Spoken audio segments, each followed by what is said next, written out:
ക്രിസ്തുവിലുള്ള പ്രിയപ്പെട്ട സഹോദരി സഹോദരന്മാരെ, വിശുദ്ധ പൗലോസ്ലീഹ തിമോത്തിയസിന് എഴുതിയ 1-ാം ലേഖനം 1-ാം അധ്യായം 12 മുതൽ 17 വരെയുള്ള വാക്യങ്ങൾ.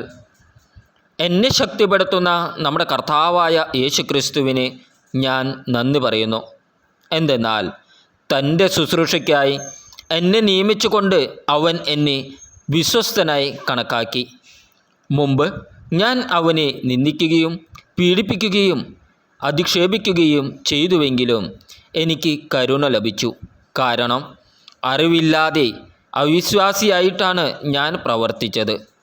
കർത്താവിൻ്റെ കൃപ യേശു ക്രിസ്തുവിലുള്ള വിശ്വാസത്തോടും സ്നേഹത്തോടുമൊപ്പം എന്നിലേക്ക് കവിഞ്ഞൊഴുകി. യേശു ക്രിസ്തു ലോകത്തിലേക്ക് വന്നത് പാപികളെ രക്ഷിക്കാനാണ് എന്ന പ്രസ്താവം വിശ്വസനീയവും തികച്ചും സ്വീകാര്യവുമാണ്. പാപികളിൽ ഒന്നാമനാണ് ഞാൻ. എങ്കിലും എനിക്ക് കാരുണ്യം ലഭിച്ചു. അത് നിത്യജീവൻ ലഭിക്കാൻ.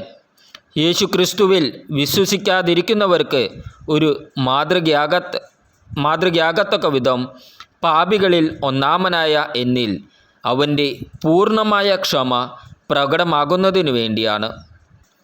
യുഗങ്ങളുടെ രാജാവും അനശ്വരനും അദൃശ്യനുമായ ഏക ദൈവത്തിന് എന്നെന്നും ബഹുമാനവും മഹത്വവും ഉണ്ടായിരിക്കട്ടെ.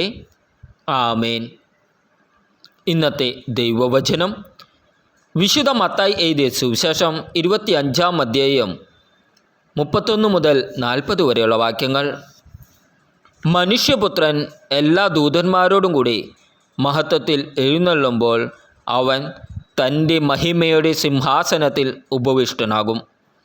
അവൻ്റെ മുമ്പിൽ എല്ലാ ജനതകളും ഒരുമിച്ച് കൂട്ടപ്പെടും.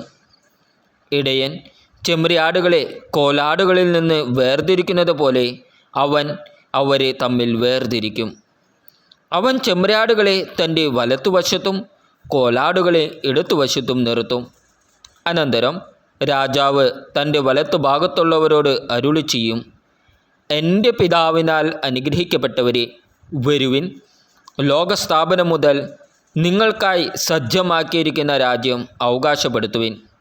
എന്തെന്നാൽ എനിക്ക് വിശന്നു, നിങ്ങൾ ഭക്ഷിക്കുവാൻ തന്നു. എനിക്ക് ദാഹിച്ചു, നിങ്ങൾ കുടിക്കാൻ തന്നു. ഞാൻ പരദേശിയായിരുന്നു, നിങ്ങൾ എന്നെ സ്വീകരിച്ചു. ഞാൻ നഗ്നനായിരുന്നു, നിങ്ങൾ എന്നെ ഉടുപ്പിച്ചു. ഞാൻ രോഗിയായിരുന്നു, നിങ്ങൾ എന്നെ സന്ദർശിച്ചു. ഞാൻ കാരാഗൃഹത്തിലായിരുന്നു, നിങ്ങൾ എൻ്റെ അടുത്ത് വന്നു. അപ്പോൾ നീതിമാന്മാർ ഇങ്ങനെ മറുപടി പറയും, കർത്താവേ, നിന്നെ വിശക്കുന്നവനായി കണ്ട് ഞങ്ങൾ ആഹാരം നൽകിയതും ദാഹിക്കുന്നവനായി കണ്ട് കുടിക്കാൻ നൽകിയതും എപ്പോൾ? നിന്നെ പരദേശിയായി കണ്ട് സ്വീകരിച്ചതും നഗ്നനായി കണ്ട് ഉടുപ്പിച്ചതും എപ്പോൾ? നിന്നെ ഞങ്ങൾ രോഗാവസ്ഥയിലോ കാരാഗൃഹത്തിലോ കൊണ്ട് സന്ദർശിച്ചത് എപ്പോൾ? രാജാവ് മറുപടി പറയും, സത്യമായി ഞാൻ നിങ്ങളോട് പറയുന്നു, എൻ്റെ ഏറ്റവും എളിയ ഈ സഹോദരന്മാരിൽ ഒരുവന് നിങ്ങൾ ഇത് ചെയ്തു കൊടുത്തപ്പോൾ എനിക്ക് തന്നെയാണ് ചെയ്തു തന്നത്. നമ്മുടെ കർത്താവായ ഈശോ മിശിഹായ്ക്ക് സ്തുതി.